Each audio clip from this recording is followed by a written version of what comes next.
No, was there a mischallenge from that? Someone didn't.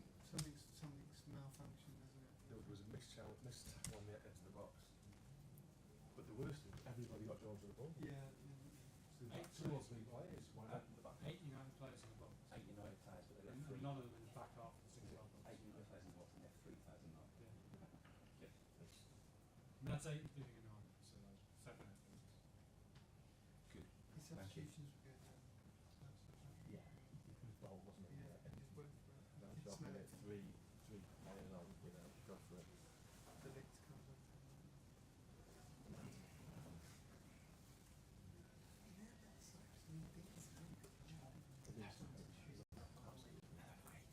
This kid, I mean, the biggest player to be playing. Yeah. Really, really good. Lovely. That was, Lindsay looked. Yeah. Job. Hinsdale and Gilmore.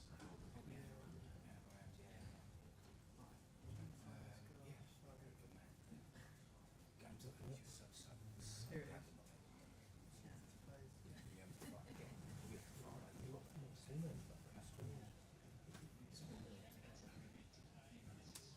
You'll be Brighton fan. I'm Chelsea fan. I'm going tomorrow. I'm going tomorrow. I'm only here today. Dan King's got 3 balls.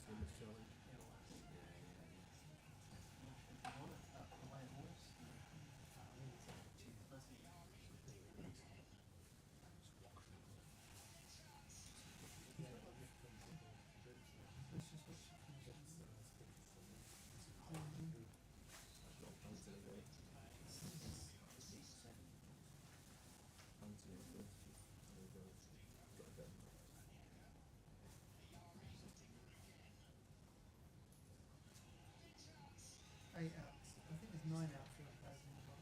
9 You included someone who smells it. That's good, eh?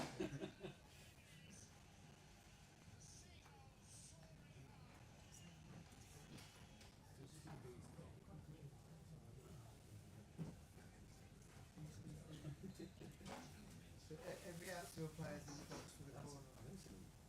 No, it's corner.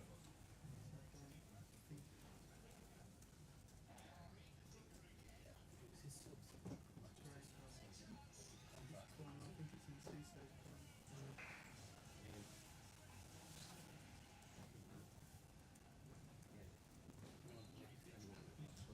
Better. I think he was Belitz's man.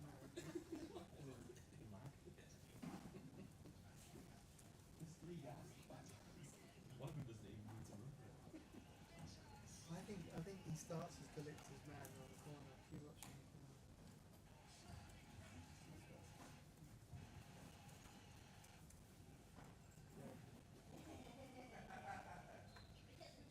I think that's Belitz's man. It's a blonde hair, so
Somebody share it, please.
Both girls come to the side and not as far as the you've got to say.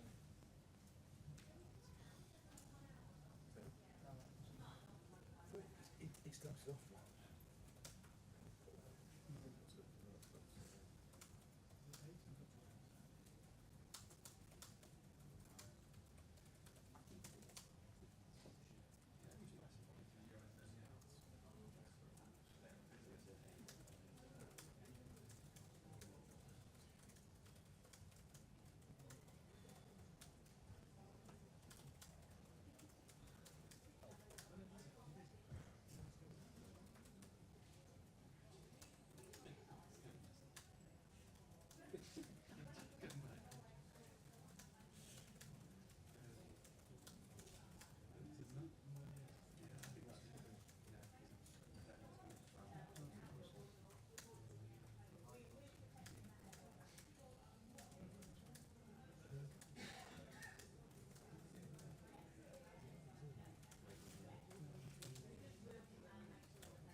I think when we struck the cross, I think it was not.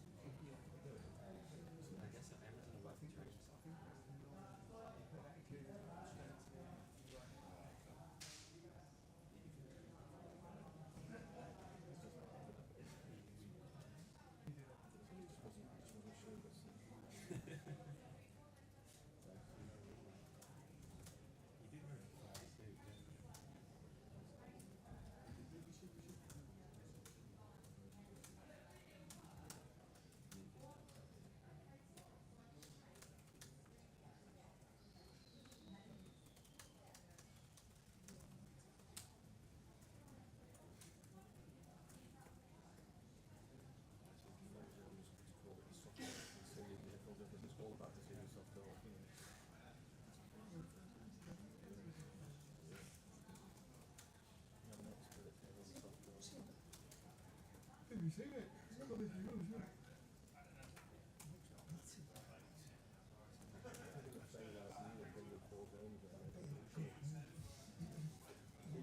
Gurning picture byline. You might get match of the day tips now. Play your cards right. Clean up your apps on your phone. Too good, too bad. Too bad Sterling.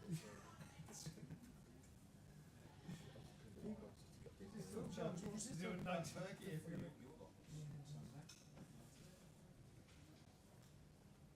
Nice bounce back.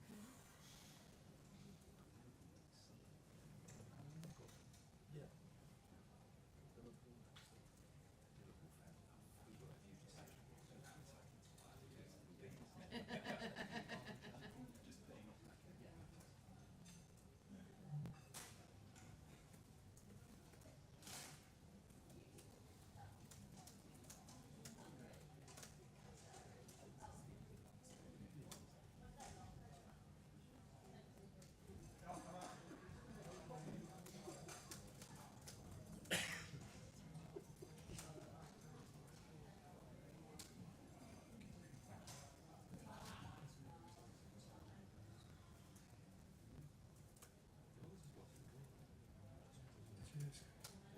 Just get the ball rolling there, mate.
Can you fill us in again, please, first of all, and most of all, that winning goal at the end there, the were so many players in the box, you didn't pick up the 2 or 3 rival players with the back post.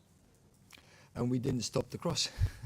There were 3 players, a right-footed player, and sent him offside, sent him down the line, sent him wide, instead of let him come in and allow the cross. How does that happen? I mean, given you've got some good players out there, how do they not sense that danger? We have, of course, we have to talk about this, how we act in that situation as a team, and so there were more than one mistake in that occasion, and has a big impact on the score. Eric, how frustrating is it to go into another new season, but once again conceding those late stoppage time winners? That's very disappointed, because also in Community Shield we concede just before time, we concede a goal, so we should be more clinical in such situations, read the game, take the point if you can't win anymore. And I think we were close to win this game, but then definitely don't lose the game. Is that game management, and is that disappointing for you, given you've been saying the similar things almost throughout the time you've been Manchester United? No, I don't. I think we also often we did the right things, Simon, and that we had success. For example, when we win the trophies, and when many other also big games, we take the points. But in this occasion, today we should have do better. Community Shield, we should have do better. It's inconsistent though. It's not at the same level. But I think that is a view from you. And in many occasions, we have done very good in such situations where we brought the score over the line and take the result. What was your take on the goal that was disallowed? It was just Xerxes' misfortune that he was in the wrong place at the wrong time. Of course, we can bring this goal back and going to explain this in detail, and what should happen or what has happened. Most important is we have an overload. We outplay the overload very good, and then it's about bring the final pass, bring the players in the right positions, get the right finish. I think everything we did well there, and I think it's, as you describe it, very misfortune. Were there parts of the performance you were pleased with? Because, as you say, it was quite a good counter-attacking performance. Not only in counter-attacking, but I think also in build-up and in possession, also in how we defend. I think I've seen some cool parts. Also, there were parts in the game, especially second part, from the second half, we should take and keep more control in the game. But I think there were very good parts in this game, and so I've seen a lot of positives from the performance. But we have to build up in both boxes. We have to be more clinical there. We have to be more aggressive. How much more of an improvement do you want from your team ahead of the Liverpool game? But then I have to repeat myself. And what did you think of Brighton's first goal? Should Harry have cut it out, or was it a bit too difficult? I think we are always looking for individuals who we have to blame. I think in both goals are very soft goals we concede, and as a team we should have done better. That's for sure. Was Mason Mount's substitution enforced or tactical? It was forced. He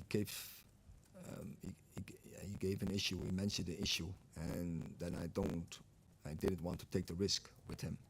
That must be disappointing for him, because he seemed to have a particularly good performance in the first half. Absolutely, but so I don't know how much worry it is. I can't say you in this moment, but maybe it's nothing. But I think when we have then a good bench and you can bring 6A, I think then don't hesitate and bring him off, and then you bring a player who have an impact. And I think we have seen second half that Josh he played a good game. Last one, Miguel. You went with the same team twice in a row now. Before, I suppose, Brighton's late goal, does kind of the way you played an attack in the last half hour, does that maybe influence your thinking for the next match? Again? You've gone the same team 2 games in a row. No. Well, in terms of its lineup, do you expect changes for Liverpool? Oh, that is for we have a squad. From the squad, we will pick the best team, and in the approach, we have the starters, we have the finishes. I think also today, I think the finishes had good impact. When Kana scores this goal, very good bank. I think Scott is doing well. Sexay had an impact. Matthijs de Ligt, they all did good. But we need more than 11 players to be successful. Okay, thank you.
Once and for all on the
We've only report the result with that. we have to lose. We will have to leave. The trauma is there. But not over to the keeper. I promised to help him upload his camera.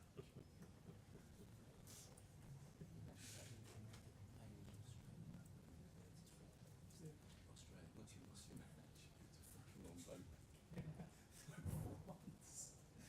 all over that. That misplaced drop shot.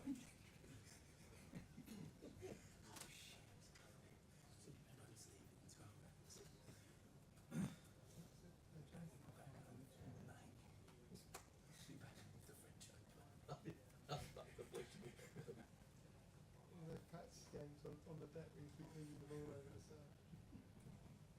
Down to our last two. That's one of the great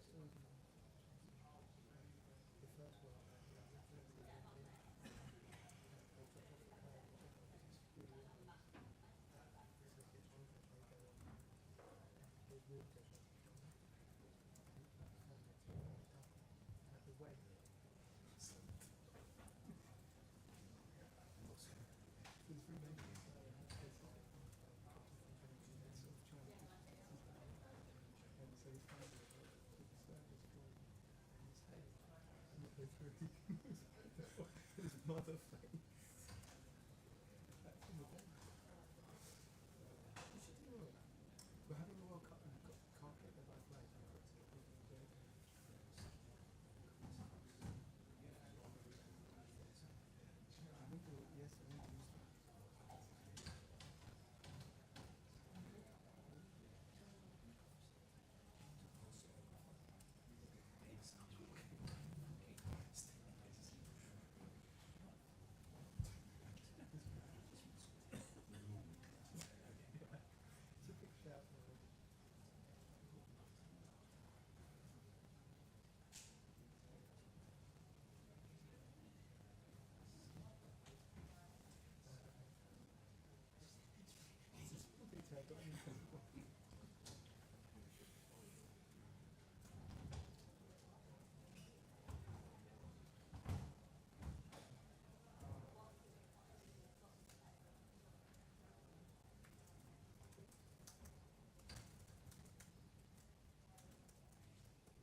Morning.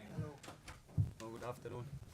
So we take some questions on today, quick bit on Mondays, and then we'll also do a preview for Tuesday night because of the bank holiday. So the Crawley Carabao Cup game. So Fabian, congratulations on the victory. Did you feel it like you were rewarded with your constant persistence to try and win that game, especially with the changes you made in the second half? Yeah, I think that my team deserved to win. Of course, after we conceded the goal, we lost a little bit the control of the game. I think especially the start of the second half was good. We had the chance to make the second or the third goal. And then after we get the draw, we lost a little bit the momentum. We lost the control. The game was too open, and that's one of the biggest strengths from United, to have good transition moments. And we have to be honest, it was lucky that we didn't concede the second goal after the VAR decision. But then it was like again a wake up moment for us, and we started to control the game again. And like how we played the last 10, 15 minutes was amazing. We were pushing on the second goal. We were controlling the game. We had chances, and in the end, I'm very happy that the players had like the attitude of never giving up and always believing on their own strengths and believing each other. And I could feel it on the sideline. I know you don't want to make it about you, but the atmosphere was incredible here today. Your first home game in charge. Just how significant is it to beat a big side like Manchester United in your first home game here? First of all, I'm very happy for our supporters. In the end, it's always about making them proud, wearing the Seagulls colors, and I'm very happy that we give them the win today. And of course, I also feel proud and happy of the team, for the whole staff, because in the end, it's always about hard work, and that's why we have to also enjoy the win. It's also important to enjoy some moments, because these moments, they make memories, and we have to enjoy it, and then we should focus on the next game on Tuesday. Do you think, because you've not been here very long, a result like that, won so late, can kind of set a culture for the whole season in terms of believing in yourselves and how believing in the group? It's always difficult. What I want is like that we show the attitude of never giving up every game, and that we focus on every game, try to win it, try to be the best prepared team, try to get the momentum, try to outwork the opponents. And of course, like these wins, they build like a good connection. But I know that the football business is like just daily business. So you always have to win the next game. You always have to make the next step. You always try to improve. And that's my job. That's my passion. So I think it was a good start. And now we should continue these process. How did it feel to have your fans sort of sing "We're top of the league" after 2 matches? Because it wasn't the easiest start, Everton away. I didn't understand what they sang. No, of course, like I said, I'm happy for them. It's just the momentum. We try to keep the momentum. We try to work hard, of course, to stay there as long as possible. We have now a very important game in the cup against Crawley, a good team. Then we play in Arsenal, so there are 2 big challenges ahead of us, and we should focus on every day. Like I said before, we still have phases in the game where we have to improve. So we have to be honest. Like, we could lose today as well. When United scored in the second half, with the second goal, then it will be mighty difficult to win this game. That's why I always be realistic, never euphoric, because I think euphoric means that you lose the focus on the realistic things, and that's why I try to concentrate really on the process. Are you surprised how the players have adapted to you? I mean, clearly it's early, but results kind of create momentum, as you've said, and the fans will be behind you. Any doubts will be away for a little while. Are you surprised how the players have bought into it and driven it forward?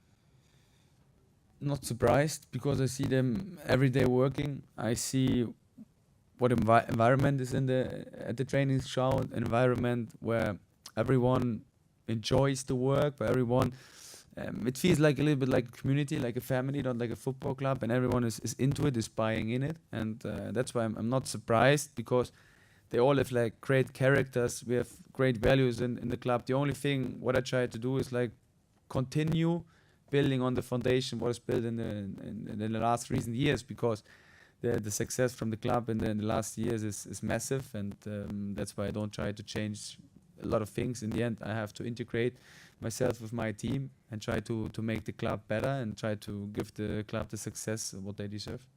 Right. Fabian, Billy Gilmore was exceptional today. It was quite a surprise maybe to some to see him in the team, given there's been a lot of speculation. Where do you kind of stand with his future? Is he a focal part of your plans, or is the situation still open? So I'm always very open with my players and share my thoughts with them. Sometimes I don't prefer to talk about these conversations with the players in the public. What I can say is that I'm not surprised how he played today, because I see him every training. I see what attitude he has. I see also the skill from this player, not on the pitch but also beside the pitch. And he was like completely focused, and it's not so easy when someone talks about you or saying that he's leaving the club. to give it like this performance. So I'm very happy that he was like this stable in his mind, and that's something special. Miguel. Fabian, you mentioned there about the face of the team. On the outside, it seems impressive that you did this to Manchester United after 2 games. But even on that, like, how close is this to your ideal of what a team is, the way they finished? Or was there more to go? Of course, I'm happy how we finished the game. But like I said, there were also phases where we lost the control of the game, and there we have to work on our consistency to control the game like 90 minutes, like we controlled it. A lot of parts in the first half and also a lot of parts in the second half. But if you get like in a wild game, in an open game against teams like Manchester United, they have a lot of quality, and you also see it today. And that's why there are still a lot of things to improve. But in the end, there's the football tactic and the attitude and the values from the players. And the value and the work ethic they showed today was impressive, and I'm really proud for the players that they never give up and always believe on themselves and also on their teammate. Danny Welbeck scored his 100th career goal today. He's 33. I was just wondering what it's been like sort of working with him. Amazing achievement, and the goals. I didn't know that. So first of all, of course, congrats to Danny. Danny's a role model, and I can learn also from him, because in the end he went for experience I never made as a player, and that's why I have some talks with him. I share my opinions, he shares like his opinion. He's a great teammate, so he's like a connector. He's trying to help everyone. He's paying attention a lot in the locker room, and it is for me enjoyable to work with him, and also to have good conversations with him. Can I just start off? One at the back, and then we come to you, sir. What was going through you after the final whistle, standing when you were standing on the pitch, seeing the fans celebrating the players, and could you also talk about the impressive positioning of your players around the box and corner kicks leading to the final goal? So first of all, it's always difficult to describe emotions, because like they are massive, they're so positive, and that's why I love to do this job, because you can't buy these emotions, and you won't get these emotions through anything else. And that's why I think I was really happy for my staff, for my players, and also for the supporters, that they deserved what they get, and that they can enjoy this game or this day today after this victory. And the second question, set pieces. So of course I also have like experts in my team, and they are focusing a lot on set pieces. So especially my assistant coaches and my goalkeeper coaches, they're doing a great job. They try to prepare the team in set pieces the best way they can. So I'm very thankful that they give a lot of effort and preparation for these things. And yeah, we had a big chance where we hit, I think, the crossbar. And then in the last minute, we stayed calm. We controlled the second ball, and it's always important in set pieces. And then we had a lot of players in the box, and finally we made the goal.